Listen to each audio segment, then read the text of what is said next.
What does it mean to be a citizen in the United States? We're often told that the history of citizenship in America is one of an expanding umbrella, that over time, more and more people have access to the right to vote or the right to an education. However, that hasn't always been the case. In the nation's founding, as with today, citizenship is something that's constantly threatened, restrained, and stripped from everyday Americans. In the following video, Cornell professor Dr. Derrick Spires gives us a window into moments where Americans lose their right to citizenship. In response, they thought, what would it look like if they themselves enacted citizenship? What if citizenship is something that we have to claim through our politics, through the way that we write, and through the ways that we build community with each other? It is these terms and these questions that animate Dr. Derrick Spires' book and is aptly titled Practice of Citizenship. The practice of citizenship started with a basic question. It had me wondering under what context could Black Americans in the 19th century, before the 14th Amendment, consider themselves citizens.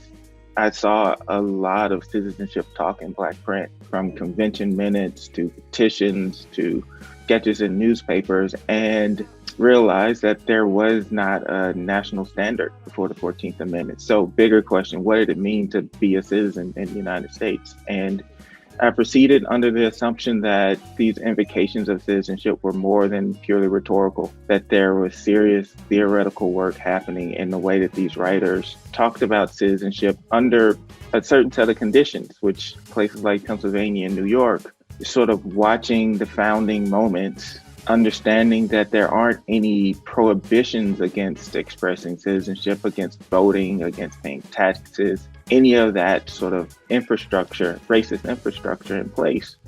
And then to slowly watch that infrastructure get built. So in Pennsylvania, for instance, legally speaking, Black men could vote in Pennsylvania until 1838, when they saw the state assembly ratify a constitution restricting voting to white men. So what's that like, really, practically, to be a citizen one day under certain terms and then to find that set of terms stripped away?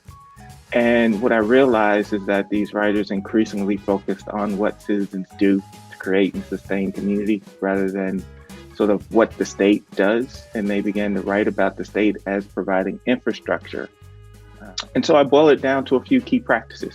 Participatory politics is a key practice of citizenship that's not reducible to voting or even office holding. And we saw that in the way that Stacey Abrams talked about her work as someone who did not win the governorship, was not VP nominee, but nevertheless did the work. We think about critique as a fundamental practice of citizenship.